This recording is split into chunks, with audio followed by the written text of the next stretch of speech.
What's up guys, welcome to new Unreal Engine 5 tutorial. Today we're going to be answering one of the most common questions. Do traces cost performance? Well, in this video we're going to be printing hundreds and thousands of traces to see if they actually drop your FPS. It's going to be a very easy video to follow, so let's get started. Alright, so I'm here in a basic third-person template project, and I'm going to go ahead and right click and create a new blueprint class. Just a simple actor.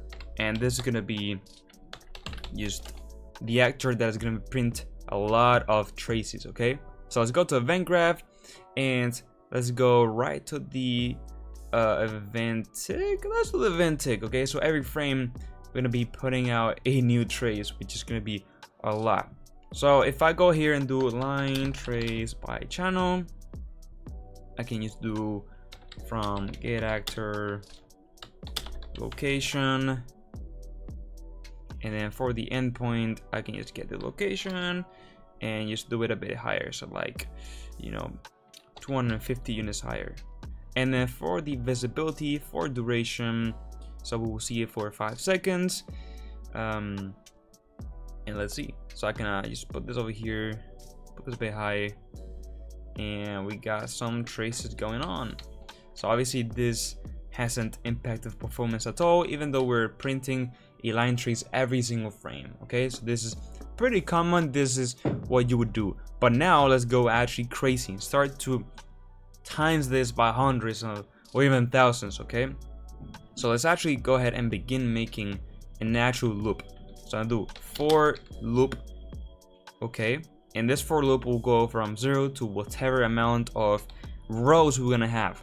So we are essentially creating a grid of traces to test this out. So let's do like 200 rows. Okay, let's get crazy with it. And let's do a line trace over here. Okay, nothing crazy. But then we want to add some spacing for each trace. So let's get the index and multiply this by an actual value. And this is going to be like the separation. Let's put in like 5 or 10 for now. And let's simply make this a bit cleaner. And then for the actual location, let's add this over here in a specific vector, like for example X. And now this will be the new starting point. And let's go ahead and test this out. So we press play. As you can see, now we have a whole row of traces, and this is what we are going to do. But let's make it a whole grid. So to make it a whole grid, let's do another for loop on every instance of a trace, and this will do another like 200. And let's literally copy this over here, but there's gonna be a difference. Instead of going ahead and doing it on the X, let's do it on the Y. And now, as you can see, if I simulate, we have a trace, and as you can see, look at my FPSs. They're starting to get very low, and we still haven't even completed the grid. So to finish up the grid, we just have to take this X value and also put it over here. And now if we press Alt S, we can see the amount of traces happening on the screen and the FPS. We literally have 5 FPS. 5. So as you can see, FPS do impact performance. Now obviously this is happening every single frame. So what happens if we do it just one time on the begin play? Well, obviously FPS will be good because it happened only for one frame. So during that frame we had 5 FPS, but obviously one frame is quick at the start of the game, so we don't notice that, right? So what if we kind of do something in between? Not every frame, but just not once. Like we do it on a timer. Well, let's actually start a timer. Set timer by event, and let's do it like every second in a loop. Let's literally go ahead and just do a lot of traces. Okay, let's see what's gonna happen. Well, as you can see, we get something very interesting, and it's that every single frame I get a jump cut. I don't know if you can see it on the recording, but there's a little freeze for a couple of milliseconds when I'm moving when we spawn that. And overall, we are just maximum at 25 FPS. So we improved what the event tick, you know, was on, but definitely not a huge playable improvement. But we can, you know, put in like 0.5, and then we start to also get this a bit faster, but still the same result. So I guess that the event tick is the best way to kind of test out traces.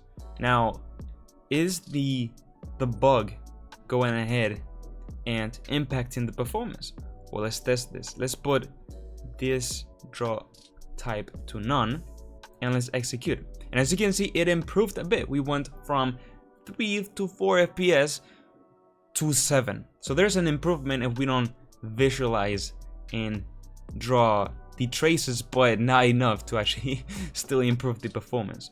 So let me go ahead and put this back to for duration. Now let's see how many traces are the ones that we can execute in order to have a playable game.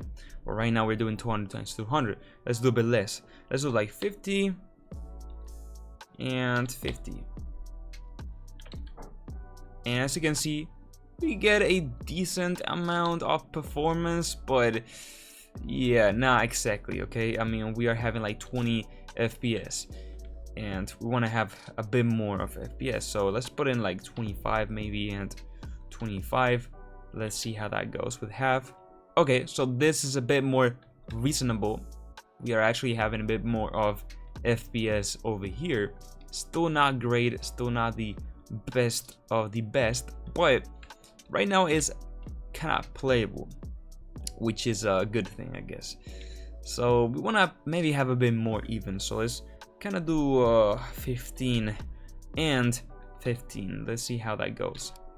Yep, that's pretty much playable. I mean, we're having over 60 FPS pretty much. We're now at 50, but yeah, I mean, I guess that this would be playable. So how many traces are we actually executing? Well, 15 times 15, like 225 traces. So I mean, it's pretty good. So yeah, you can do kind of 200 traces per frame on the event tick to kind of be good at FPS. But obviously this heavily depends on, you know, the amount of things that you have on your level and your actual game. But yeah, this is kind of what we can see with traces. If you found this video helpful, I would really appreciate it if you like the video and subscribe to my channel. If you actually want to learn Unreal Engine 5, join my Unreal Club. The link is in the description, check that out. And now, yes, with all that said, bye bye.